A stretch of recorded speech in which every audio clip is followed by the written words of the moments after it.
Hello నమస్తే. తెలంగాణలో Congress party ప్రభుత్వం సర్కార్ కాదు సర్కస్ నడిపిస్తుంది.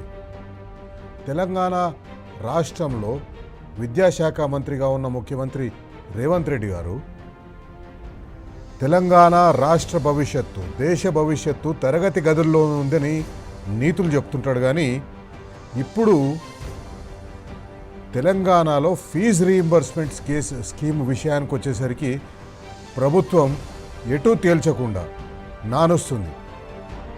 ఒకవైపు కాలేజీ యాజమాన్యాలు హైకోర్టులో కేసేస్తాయి. కాలేజీ యాజమాన్యాలు ఫీజులు వసూలు చేసుకోవచ్చని చెప్పేసి హైకోర్టు చెప్తుంది. హైకోర్టు ఈ నెల మే 4న మధ్యంతర ఉత్తర్వులు ఇచ్చింది. ఈ సంవత్సరం మే 4న మధ్యంతర ఉత్తర్వులు ఇచ్చింది. కాలేజీ యాజమాన్యాలు ఫీజు వసూలు చేసుకోవచ్చని. ఆ మధ్యంతర ఉత్తర్వులు పెండింగ్లో ఉండగానే కాలేజీ యాజమాన్యాలు ఫీజు వసూలు చేసుకోవద్దు అంటే హైకోర్టు ఇచ్చిన తీర్పు కాలేజీ యాజమాన్యాలు వసూలు చేసుకోవచ్చని. కానీ ప్రభుత్వం జీవో నంబర్ 9 తీసుకొస్తుంది. 9 తీసుకొచ్చి కాలేజీ యాజమాన్యాలు ఫీజులు వసూలు చేసుకోవద్దు, ఫీజు రీయింబర్స్మెంట్ పథకం కింద డైరెక్ట్ బెనిఫిట్ ట్రాన్స్ఫర్ డీబీటీ విద్యార్థుల ఖాతాల్లోనే మేము పైసలు వేస్తాము, మేము పైసలు వేసినప్పుడే వీళ్ళు వాళ్ళ దగ్గర పైసలు తీసుకోవాలి, అది ఈ విద్యా సంవత్సరం నుంచి అని ఒక జీవో తీసుకొస్తుంది. పాత విద్యా సంవత్సరంలో పాత విద్యార్థులు, ఇప్పుడు second year, third year, fourth year చదువుతున్న విద్యార్థులు వాళ్ళ ఫీజు రీయింబర్స్మెంట్ బకాయిలు ఏం చేస్తారనేది ఆ విషయాన్ని చెప్పదు. ఈరోజు కోర్టులో ఈ విషయం మళ్ళొకసారి వాదోపవాదాలకు వచ్చింది. కాంగ్రెస్ పార్టీ సర్కస్ నడిపిస్తున్న ఎందుకంటున్నామంటే మే 4వ తేదీ నాడు మధ్యంతర ఉత్తర్వులు ఇస్తే కాంగ్రెస్ పార్టీ అధికారంలో ఉన్న ప్రభుత్వం ఇప్పటి వరకు దాని మీద కౌంటర్ కూడా వేయలేదు. కౌంటర్ కూడా వేయకుండా చేతులు ఊపుకుంటే ఈరోజు హైకోర్టుకు పోయినారు. హైకోర్టు ఏం చేసింది? హైకోర్టు ఈరోజు ఆ జియో నంబర్ 9లో మొదటి పారాగ్రాఫ్లోనే ఉంది.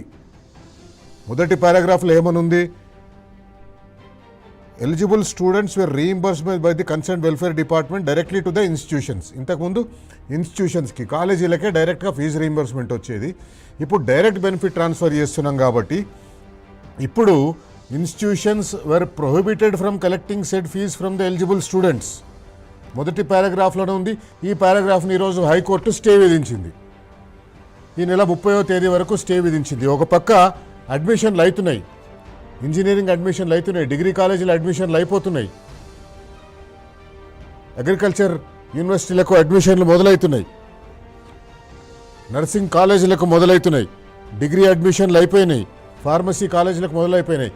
ఈ కాలేజీలన్నింటిలో కూడా, ప్రైవేట్ రంగంలో ఉన్న ఈ కాలేజీలన్నింటిలో కూడా విద్యార్థులు ఎవరైతే చదవాలనుకుంటున్నారో ఆ విద్యార్థులకు ఫీజు రీయింబర్స్మెంట్ పథకం వచ్చేది. ఆ ఫీజు రీయింబర్స్మెంట్ పథకం వచ్చింది కాబట్టి గ్రామీణ ప్రాంతాల్లో ఉండే నిరుపేద విద్యార్థులు, ఎస్సీ కానీ, ఎస్సీ కానీ, ఎస్టీ కానీ, బీసీ కానీ, డిఫరెంట్లీ ఏబుల్డ్ స్టూడెంట్స్ అంటే ఫిజికల్లీ హ్యాండిక్యాప్డ్ స్టూడెంట్స్, వాళ్ళకు కానివ్వండి ప్రభుత్వం ఫీజు రీయింబర్స్మెంట్ ఇచ్చేది.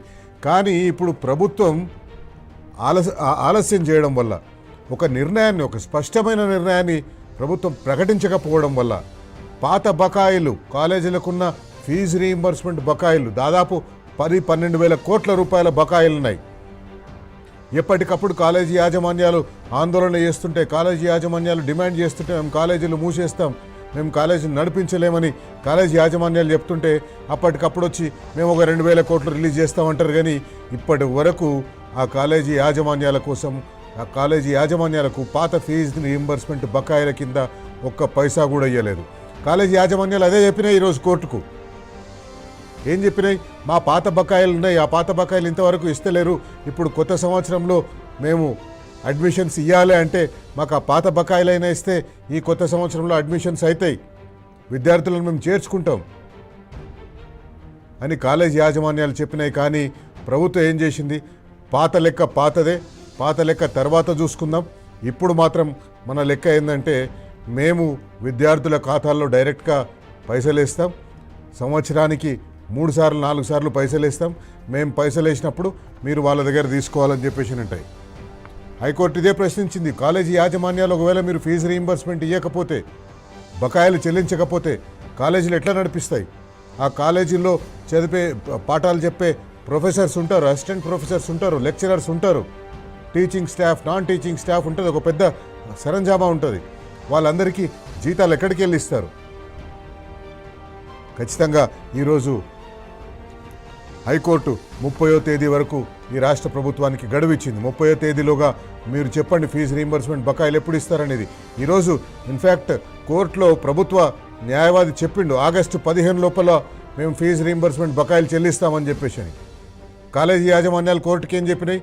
ఓకే, మీరు 15వ తేదీలోగా, ఆగస్టు 15వ తేదీలోగా ఫీజు రీయింబర్స్మెంట్ బకాయిలు చెల్లిస్తామంటున్నారు కాబట్టి ఆ 15వ తేదీ మీరు ఎప్పుడైతే బకాయిలు మొత్తం చెల్లిస్తారో ఆ చెల్లించిన బకాయిలు చెల్లించిన తర్వాత మేము ఈ పిటిషన్లన్నింటినీ విత్డ్రా చేసుకుంటామని చెప్పేసి వాళ్ళు కోర్టుకు చెప్పిండ్రు.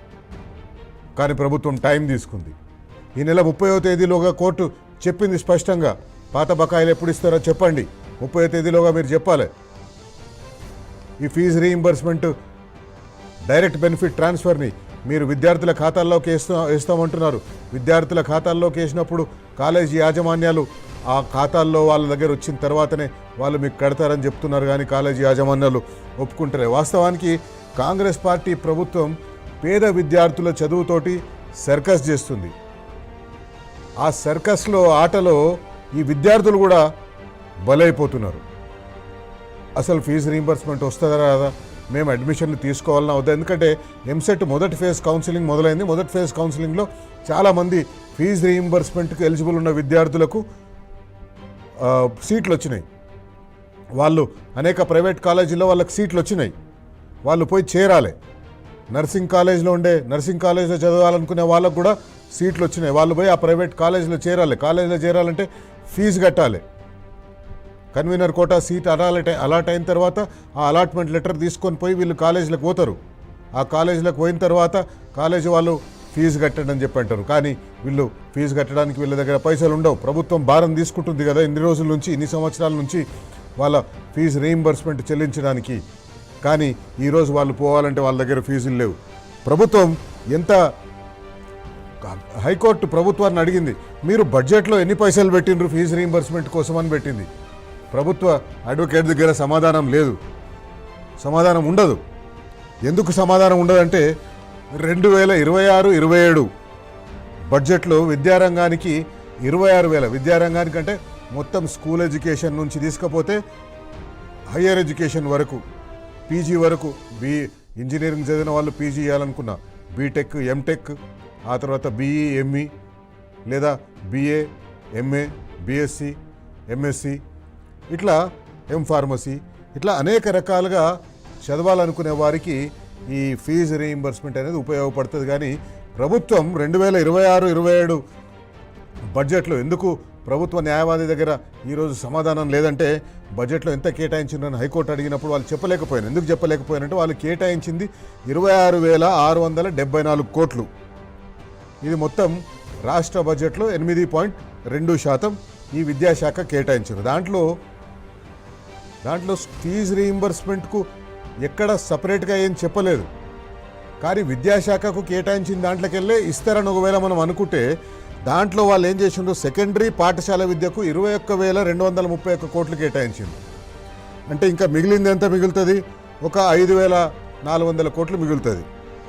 ఆ 5,400 కోట్లలో వీళ్ళు ఏం చేసిండ్రు, ఉన్నత విద్యా విభాగానికి 5,443 కోట్లు కేటాయించిండ్రు. సరే, ఈ ఫీజు రీయింబర్స్మెంట్ ఉన్నత విద్యా విభాగంలోకే వస్తుంది. ఆ ఫీజు రీయింబర్స్మెంట్ 5,400 కోట్ల రూపాయలకే ఒకవేళ పెడుతున్నారనుకుంటే, ఈ సంవత్సరంలోనే ఆ ఫీజు రీయింబర్స్మెంట్ ఒకవేళ డైరెక్ట్ బెనిఫిట్ ట్రాన్స్ఫర్ కింద ప్రభుత్వం చెల్లించదలుచుకుంటే ఇవి ఏ కొనకు సరిపోవు. దీంట్లో బకాయిలు కూడా చెల్లించాలి. బకాయిలు ప్లస్ ఈ సంవత్సరం ఫీజు రీయింబర్స్మెంట్ అన్ని కలుపుకుంటే ఈ 5,443 కోట్లు ఏ మూలకు సరిపోవు. దాంట్లో ఇంకా మళ్ళీ ఈ 26,674 కోట్లని ఇంకా చాలా లెక్కలు వస్తాయి. ఆ బడ్జెట్ పోను ఖర్చు పెడుతుంటారు. ఇది కాంగ్రెస్ పార్టీ విద్యతోటి చేస్తున్న సర్కస్. తర్వాత కాంగ్రెస్ పార్టీ విద్యార్థులకు ఇస్తేందుకు పైసలు లేవు, కానీ దుబారా చేసేందుకు మాత్రం చాలా పైసలు కాంగ్రెస్ పార్టీ దగ్గర ఉన్నాయి. అందుకే మనం విద్యార్థుల తరఫున ఈరోజు బరాబర్ అడగాలని నిర్ణయం తీసుకున్నాం. బరాబర్ అడుగుదాం. మీకు విద్యార్థుల ఫీజు రీయింబర్స్మెంట్ చేసేందుకోసం 3-4 సంవత్సరాలు చదివి సర్టిఫికెట్లు కాలేజీల దగ్గర మిగిలిపోయిన విద్యార్థుల గురించి మనం అడుగుతున్నాం. వాళ్ళ కోసం అడుగుతున్నాం. ఫీజు రీయింబర్స్మెంట్ బకాయిలు చెల్లిస్తేందుకు మీ దగ్గర పైసలు ఉన్నాయి, కానీ ఇష్టం వచ్చినట్టు అడ్డగోలుగా అప్పులు తీసుకొస్తున్నారు. ఇప్పటికే మనకు తెలుసు 4,000 కోట్ల రూపాయలు 4 లక్షల కోట్ల రూపాయలు రాష్ట్ర ప్రభుత్వం కాంగ్రెస్ పార్టీ అధికారంలోకి వచ్చిన తర్వాత అప్పులు చేసింది. ఆ అప్పులు చేసి ఫీజు రీయింబర్స్మెంట్ చెల్లించిందంటే కాదు, అప్పులు చేసి ఏమైనా చేసిందంటే కాదు. ఎక్కడ పోయినాయి? అవి కాకెత్తుకపోయినట్టే ఉన్నాయి. ఆ లెక్కలు వాళ్ళు చెప్పలేకపోతున్నారు ఎక్కడ పోయినాయి ఈ పైసలు అనేది. ఏమైంది? మనం చూసినాం మూసీ రీజువనేషన్ అంటే ఎట్లా దుబారా చేస్తుంది కాంగ్రెస్ పార్టీ ప్రభుత్వం. అంటే విద్యార్థుల మీద ఖర్చు పెట్టకుండా, పేద విద్యార్థులను ఆదుకోకుండా, పేద విద్యార్థులకు ఫీజు రీయింబర్స్మెంట్ ఇవ్వకుండా ఏ రకంగా దుబారా ఖర్చు చేస్తుందంటే, మూసీ ప్రక్షాళన కోసం వీళ్ళు ఒక కన్సల్టెంట్ని అపాయింట్ చేశారు, మెయిన్ హార్ట్ కన్సల్టెంట్స్. ఆ మెయిన్ హార్ట్ కన్సల్టెంట్స్ని వాళ్ళకు అపాయింట్ చేసి వాళ్లకు 166.5 కోట్లు 166.5 కోట్ల రూపాయల కన్సల్టెన్సీ ఫీజు కింద ఇచ్చేసింది. కన్సల్టెన్సీ ఫీజే వాళ్ళు ఒక డిపిఆర్ ప్రిపేర్ చేసి బొమ్మలు గీసి ఇక్కడ ఇది రావాలి, అక్కడ ఇది రావాలి, ఇక్కడ ఇది వస్తే ఇట్లా ఉంటుంది అని ఒక గ్రాఫిక్స్ క్రియేట్ చేసి ఇస్తందుకోసం వాళ్లకు 166.5 కోట్ల రూపాయలు వాళ్ళకి చెల్లించింది. మళ్ళీ ఏమైంది? మెట్రో ఎంత గందరగోళం చేసిందో. మెట్రో అంటే ఎంత పైసలు దుబారా చేస్తున్నారు అక్కడంటే, ముఖ్యమంత్రికి అసలు ఆయన ఏం చేస్తున్నాడో కూడా తెలుస్తున్నట్టుగా అనిపిస్తలేదు. ఇష్టం వచ్చినట్టు పైసలు ఇచ్చేస్తున్నారు. ఐడిబిఐ క్యాపిటల్ కోసం 174 కోట్ల రూపాయలు ఇచ్చిండ్రు. ఎందుకు? మెట్రో ఫేజ్ 1 రాష్ట్ర ప్రభుత్వం టేక్ ఓవర్ చేస్తుంది. ఆ టేక్ ఓవర్ చేసేందుకు దాన్ని వాల్యుయేషన్ మీరు కట్టండి. ఆ వాల్యుయేషన్ని కడితే ఆ పైసలు వాళ్ళకి ఇచ్చేసి ఆ మెట్రోని రాష్ట్ర ప్రభుత్వం టేక్ ఓవర్ చేస్తుంది. ఆ వాల్యుయేషన్ కడతందుకు ఒక ప్రాజెక్ట్ రిపోర్ట్ వాళ్ళు ఇస్తందుకోసం 174 కోట్ల రూపాయలు వాళ్ళకి ఇచ్చింది. సరే, ఆ 174 కోట్ల రూపాయలు ఇచ్చిన తర్వాత అయినా పని ముందరికి పోయిందంటే వాళ్ళు ఇచ్చిన ప్రాజెక్ట్ రిపోర్ట్ని తీసుకుపోయి ఐఆర్ఎఫ్సి దగ్గర పెట్టి ఐఆర్ఎఫ్సి దగ్గర లోన్ తీసుకుంటందుకోసం మళ్ళీ ఒక 130 కోట్ల రూపాయల వాళ్ళకు లోన్ ప్రాసెసింగ్ ఫీజు చెల్లించింది. ఆ లోను రాలేదు, ఈ ప్రాసెసింగ్ ఫీజు పోయింది, ఆ కన్సల్టెన్సీ ఫీజు పోయింది. ఇప్పుడు మళ్ళీ కొత్తగా ఎస్బీఐ క్యాప్స్ కొత్త కన్సల్టెన్సీని తీసుకొచ్చిండ్రు. వాళ్ళకు మళ్ళీ 100-150 కోట్ల రూపాయలు వాళ్ళకి ఇచ్చేస్తారు. ఇట్లా ఇష్టం వచ్చినట్టు దుబారా చేస్తుంది. ముఖ్యమంత్రి రేవంత్ రెడ్డి హెలికాప్టర్లో తిరుగుతుంది కోసం. తెలంగాణలో ఆల్రెడీ ఒక హెలికాప్టర్ ఉండగా మంత్రులు తిరిగిన హెలికాప్టర్లో నేను ఎందుకు తిరగాల, నాకంటూ వేరే హెలికాప్టర్ కావాలి, పక్క రాష్ట్ర ముఖ్యమంత్రి ఏ హెలికాప్టర్లో తిరుగుతున్నాడో అట్లాంటి హెలికాప్టరే నాకు కావాలని చెప్పేసి మన ముఖ్యమంత్రి నెలకు 5 కోట్ల రూపాయలు ఖర్చు చేసుకుంటా ఒక హెలికాప్టర్ని కిరాయికి తీసుకున్నాడు. ఇప్పటికే ఆల్రెడీ ఉన్న హెలికాప్టర్కు నెలకు 2 కోట్ల రూపాయలు కిరాయి కడుతున్నారు. అంటే 7 కోట్ల రూపాయలు నెలకు హెలికాప్టర్ల కిరాయిలో కడుతున్నారు. దాదాపు ఇప్పటివరకు నేను చెప్పిన లెక్క ప్రకారం చూస్తేనే ఒక 350-400 కోట్ల రూపాయలు మొత్తం గాల్లో పోయినాయి. ఎక్కడ కూడా ఒక పైసా ఉపయోగం జరగలేదు దానివల్ల. మెయిన్ హార్ట్ వాళ్ళు ఇచ్చిన కన్సల్టెన్సీ వల్ల కానీ, లేకపోతే ఐడిబిఐ వాళ్ళకి ఇచ్చిన పైసల వల్ల, ఐఆర్ఎఫ్సికి ఇచ్చిన పైసల వల్ల ఒక్క పైసా ముందరికి పోలేదు. అందుకే కాలేజీ విద్యార్థుల కోసం, ఈరోజు ఫీజు రీయింబర్స్మెంట్ కోసం ఎదురు చూస్తున్న విద్యార్థుల కోసం, కాలేజీ యాజమాన్యాల కోసం, ఏ విద్యార్థులైతే కోర్సు పూర్తయిపోయిందో, సర్టిఫికెట్లు కాలేజీ దగ్గరనే ఉన్నాయో, దురదృష్టం ఏంటంటే జేఎన్టీయు జవహర్లాల్ నెహ్రూ టెక్నాలజికల్ యూనివర్సిటీలో కోర్సు పూర్తి చేసుకున్న వాళ్ళు కూడా సర్టిఫికెట్లు తీసుకోలేని పరిస్థితి. అది గవర్నమెంట్ ఇన్స్టిట్యూషనే.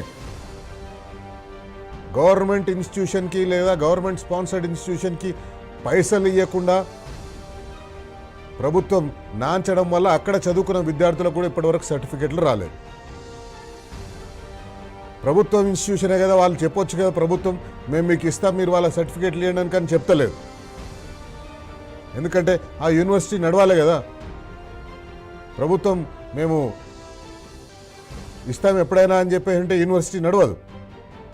అందుకే బరాబర్ అడుగుదాం. జియో నంబర్ 9 మీద హైకోర్టు స్టే విధించింది. ఆ జియో నంబర్ 9 మీద మొత్తం మీద కాదు, కానీ ఆ మెయిన్ దాని గుండెకాయ లాంటి దాని మీదనే స్టే విధించింది. ఫీజు రీయింబర్స్మెంట్ మీద మీరు స్టూడెంట్స్ దగ్గర వసూలు చేయొద్దు అనే దాన్ని హైకోర్టు నో అని చెప్పింది. హైకోర్టు మీరు అట్లా పెట్టడానికి అవకాశం లేదు. ఆ జియోలో ఉన్న ఆ పాయింట్ నంబర్ 1ని హైకోర్టు స్టే విధించింది. అంటే ఇప్పుడు కౌన్సిలింగ్ అయిన తర్వాత విద్యార్థులు ఎవరైతే కాలేజీకి పోతున్నారో వాళ్ళ దగ్గర నుంచి కాలేజీ యాజమాన్యాలు ఫీజులు వసూలు చేసుకోవచ్చు. పేద బడుగు బలైన వర్గాల విద్యార్థులు ఎవరికైతే అడ్మిషన్లు వచ్చినాయో వాళ్ళు ఫీజులు కట్టిన తర్వాతనే ఆ కాలేజీలో చేరాలి. 30వ తేదీ నాడు హైకోర్టు ఏం చెప్తుందో చూద్దాం, కానీ ఖచ్చితంగా ఈ లోపల మనం మాత్రం ప్రశ్నించడం ఆపొద్దు. మనం బరాబర్ అడుగుతూనే ఉండాలి. ఈరోజు మనం అడుగుదాం, విద్యార్థుల పక్షాన నిలబడదాం. ఎందుకంటే తెలంగాణలో దాదాపు 15 నుంచి 16 లక్షల మంది విద్యార్థుల భవిష్యత్తుకు సంబంధించిన విషయం ఇది. తెలంగాణలో 16 నుంచి 17 లక్షల మంది విద్యార్థుల చదువుకు సంబంధించిన విషయం ఇది. ఆ విద్యార్థులు రేపు ఈ ఫీజు రీయింబర్స్మెంట్ లేకపోతే ఎక్కడ పోవాలి, ఏం చదవాలి? బరాబర్ అడుగుదాం. ముఖ్యమంత్రి రేవంత్ రెడ్డి గారు, ఫీజు రీయింబర్స్మెంట్ మీద మీరు ఎందుకు ఇంత సర్కస్ చేస్తున్నారు? ఎందుకు విద్యార్థులతో సర్కస్ చేపిస్తున్నారు? ఎందుకు విద్యార్థులను కాలేజీ యాజమాన్యాలు మీ మధ్య నలిగిపోయేటట్టు చేస్తున్నారు? విద్యార్థులను తీవ్ర ఆందోళనకు ఎందుకు గురి చేస్తున్నారు? 10,000 కోట్ల బకాయిలు ఎప్పుడు ఇస్తారో చెప్పకుండా ఎందుకు నానుస్తున్నారు? బరాబర్ అడుగుదాం.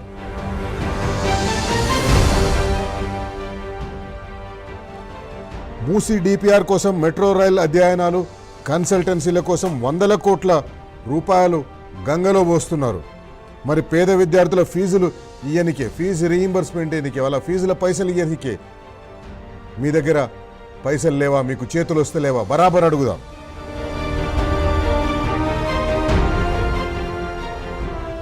ఒక పక్క అడ్మిషన్లు జరుగుతున్నాయి.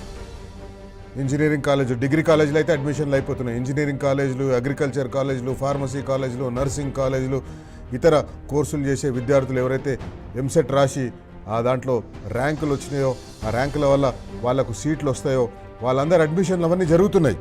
కానీ ఈ పథకం పైన మీకు ఇంకా స్పష్టత లేదు. మీరు విద్యార్థులకు స్పష్టత ఇస్తలేరు. ఏం చేయాలి విద్యార్థులు అని చెప్పేసి ఈరోజు విద్యార్థులు కూడా హైకోర్టులో ఇంప్లీడ్ అయినరు. పేదలను ఉన్నత విద్యకు దూరం చేయడమేనా మీ టార్గెట్? బరాబర్ అడుగుదాం.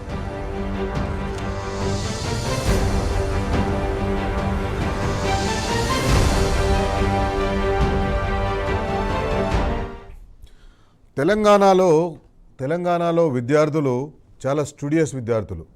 ఫీజు రీయింబర్స్మెంట్ పథకం అమల్లోకి వచ్చిన తర్వాత కొన్ని లక్షల మంది ఉన్నత చదువులు చదివినరు, ఉన్నత ఉద్యోగాలు సంపాదించిన ఆ చదువుల వల్ల.